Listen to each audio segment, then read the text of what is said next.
আসসালামু আলাইকুম প্রিয় দর্শক, সবাই কেমন আছেন? আশা করছি সবাই ভালো আছেন। আজকের ভিডিওর থাম্বনেল দেখে আপনারা হয়তো বুঝে গেছেন যে আজকের ভিডিওটা কি নিয়ে করতে যাচ্ছি। আগামীকাল আগামীকাল যে বিমান দুর্ঘটনাটি হলো, এটা কিন্তু অনেকেই বলতেছে হচ্ছে পরিকল্পিত বা পূর্ব পরিকল্পিত। এটা হচ্ছে অনেকেই বলতেছে, কারণ বলার অনেক সোর্স রয়েছে, অনেক কারণ রয়েছে।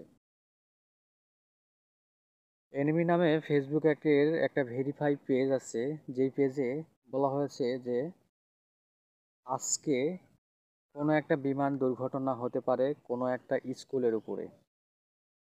এটা তারা কেমনে জানলো, কিভাবে জানলো? আর বাংলাদেশে এমন একটা দুর্ঘটনা যে ঘটবে বা ঘটা একটা স্বাভাবিক, কারণ যে বিমানটা হচ্ছে 1985 সালে তার লাইসেন্স হারাই যে হচ্ছে আকাশে উঠতে পারবে না, সেই বিমান কিভাবে দিতে ট্রেলিং বিমান হতে পারে? কেমনে একজন পাইলটের জীবন ধ্বংস হয়ে গেল, তার পরিবার ধ্বংস হয়ে গেল, তার ভবিষ্যৎ অন্ধকার হয়ে গেল? আপনারা কিন্তু দেখতে পাচ্ছেন বা শুনতে পাচ্ছেন বা বুঝতে পাচ্ছেন যে এটা হয়তো অনেকেরই মনে করবেন যে পরিকল্পিত। অনেক ছোট ছোট সোনামণিদের মায়ের কোল ফাঁকা হয়ে গেল। আসলে পৃথিবীতে যার যেইটা যায়, যার সন্তান হারায়, সেই কিন্তু জানে যে কতটা কষ্টকর। আমি বেশ কয়েকটা ভিডিও দেখলাম উত্তরা যে মাইলস্টোন স্কুল অ্যান্ড কলেজের ভিডিওটা দেখলাম, যেটা এটার মাঝখানে বেশ কিছু ভিডিওগুলো দেখলাম। এটা হচ্ছে একটা ভিডিও দেখলাম যে একটা বাচ্চা একদম পুড়ে গেছে, কিচ্ছু নাই, শুধু হাড় গোড় আছে। এটা কেমনে সম্ভব? এটা তার পরিবার কিভাবে মেনে নেবে? তার পরিবার এটা কিভাবে মেনে নেবে? আপনি হলে আপনি কি মেনে নিতে পারবেন? এটা তো সম্ভব না।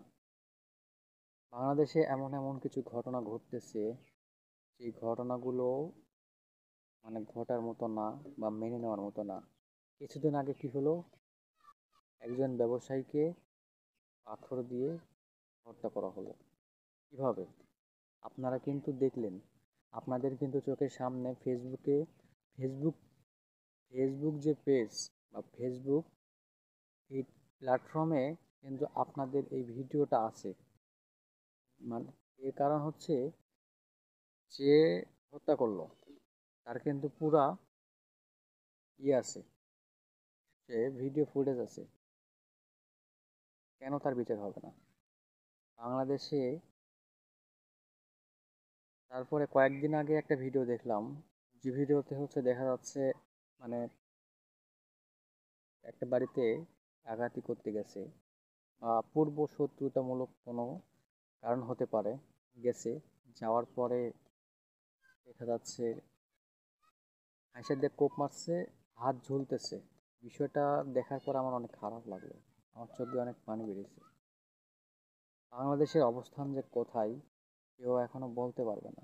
সামনে যে নির্বাচনের পরে যে কোথায় যাবে বা কি হবে, এটা এখনো বলা যাচ্ছে না।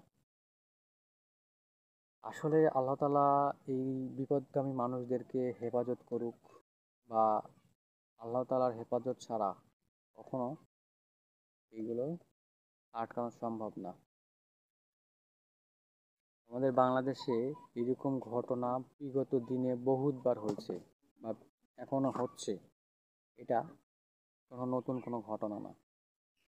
আগামীকালকের যে ঘটনা, মাইলস্টোন কলেজে যে বিমানটা বিধ্বস্ত হলো, সেই কলেজে হচ্ছে ক্লাস প্লে থেকে 8 পর্যন্ত যে ছোট বাচ্চাদের ক্যাম্পাস ছিল, আসলে সেইখানেই কিন্তু এই বিমানটা হচ্ছে পড়ে যায়।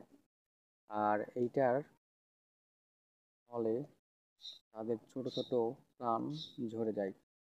আমি আজকে একটা নিউজ দেখলাম যে যার একটা ছোট বাচ্চা মারা গেছে, তার পরিবার আজকে তাকে নিতে আসছে। আসার পরে তারা নিউজ পোর্টালের কাছে বলতেছিল যে আজকে এই মুহূর্ত থেকে আমরা এই দেশ ত্যাগ করব। কারণ যে দেশে তাদের সন্তান না, সেখানে থাকার কোনো অধিকার নাই, এইরকমটাই তারা জানাইছে। তো সবাইকে ধন্যবাদ পাশে থাকার জন্য, এবং ভিডিওগুলো ভালো লাগলে শেয়ার করে দিবেন। আসসালামু আলাইকুম।